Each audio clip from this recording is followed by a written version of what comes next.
Pasta और pizza दोनों ही बच्चों को बहुत पसंद होते हैं, तो आज बच्चे बहुत ही खुश होने वाले हैं। आज हम बना रहे हैं पास्ता ब्रेड पिज़्ज़ा, जो कि बहुत ही यम्मी होता है। अगर आप एक बार इस तरीके से पास्ता ब्रेड पिज़्ज़ा बनाएंगे तो बच्चे बाहर से पास्ता पिज़्ज़ा खाना भूल जाएंगे। तो चलिए रेसिपी शुरू करते हैं। पास्ता ब्रेड पिज़्ज़ा बनाने के लिए हमें चाहिए ब्रेड और पास्ता। पहले हम ब्रेड के साइड को काट लेते हैं।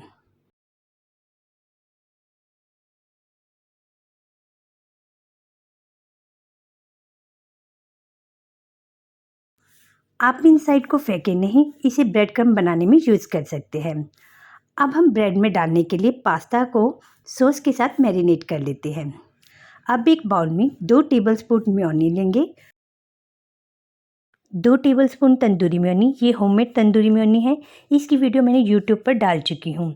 इस वीडियो का लिंक मैं डिस्क्रिप्शन बॉक्स में डाल दूँगी। 2 टेबलस्पून टमाटो सॉस, थोड़े से चिली फ्लेक्स, थोड़ी सी oregano, half teaspoon chaat masala, half teaspoon black pepper डालकर मिक्स कर लेंगे।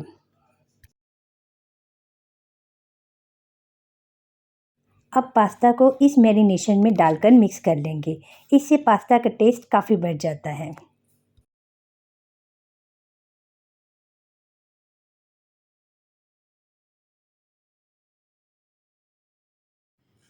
हमारा पास्ता सॉस के साथ मिक्स हो गया है। अभी इसे साइड पे रख देते हैं।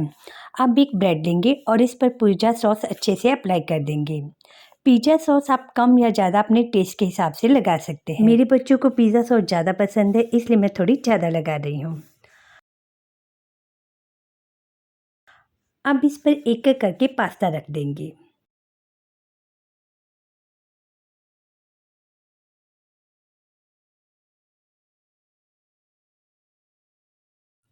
अब पास्ता के ऊपर मोज़रेला चीज़ डाल देंगे।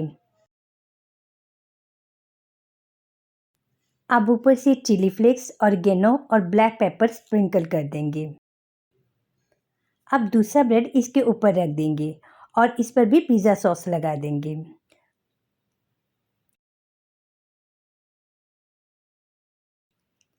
अब इस पर थोड़ी सी वेजिस लगा देंगे। मैंने कैप्सिकम, टोमेटो, ऑनियन लिया है, जिसे लंबा लंबा स्लाइस में काट लिया है। यदि आप चाहें तो इसे क्यूब में भी काट सकते हैं। वेजिस आप अपने मनपसंद की कोई भी लगा सकते हैं। यदि आप चाहें तो इस पर पनीर के छोटे छोटे टुकड़े भी डाल सकते हैं।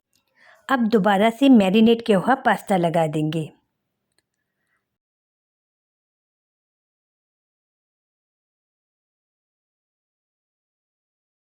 अब पास्ता के ऊपर फिर से मोज़रेला चीज़ डाल देंगे।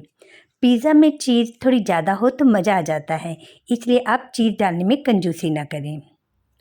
अब ऊपर से चिली फ्लेक्स और ऑरिगेनो स्प्रिंकल कर देंगे और थोड़ी सी स्वीट कॉर्न से डेकोरेट कर देंगे। आप चाहे तो ऑलिव भी लगा सकते हैं।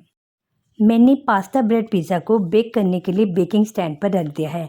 अब मैं इसे माइक्रोवेव में 180 डिग्री पर 10 मिनट के लिए बेक कर दूंगी। मैंने माइक्रोवेव को पहले से ही प्रीहीट कर लिया था।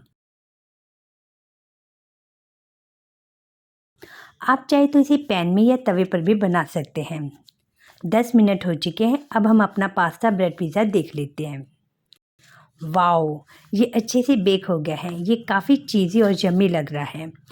अब मैं आपको इसे काट कर दिखाती हूँ।